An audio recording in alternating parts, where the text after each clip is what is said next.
দেখেন, যে খেলা কোনোদিন কোনো কালে খেলেনি, সত্য যুগে খেলেনি, ত্রেতায় খেলেনি, তারপরেও খেলেনি, খেলেছে কোন কালে?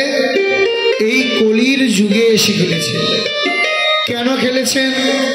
আমাদের মতো তিতাব দত্ত কলিহত জীবকে করুণা করবে বলে, আমাদের মতো প্রতিটি জীবকে মুক্তির উপায় দেবে বলে গৌরী নিজে এসেই খেললেন। কিসের খেলা? বিনোদ খেলা। বিনোদ মানে কি? বিনোদ মানে হলো নতুন, বিনোদ মানে হলো সুন্দর। সেই সুন্দরতম খেলা খেললেন আমার গৌর হরি। কেন খেললেন?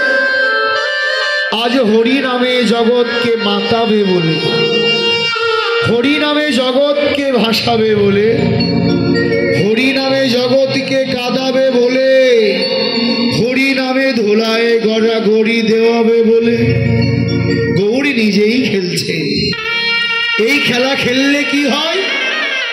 এই খেলা খেললে তিতাব জ্বালা থাকে না। গীতায় যেমন রয়েছে, হ্যাঁ, তিতাব জ্বালার কথা। কি কি? আধ্যাত্মিক আদি ভৌতিক আদি দৈবিক। এই যে তিতাব জ্বালা, এই তিতাব জ্বালার কথা গীতায়ও রয়েছে। আমাদের জাগতিক জগতে তো অনেক ব্যাধি হয় মায়েরা, হয় না? ওই ব্যাধি নির্ববনের ওষুধটা কি? নির্ববনের ওষুধ একটি।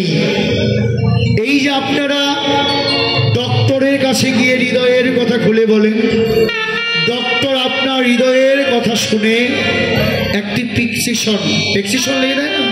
প্রেসক্রিপশন যখন লিখে দেয়, ওটা নিয়ে আপনার ওষুধটা নিয়ে আসলেন, ওষুধ এনে গ্রহণ করলেন।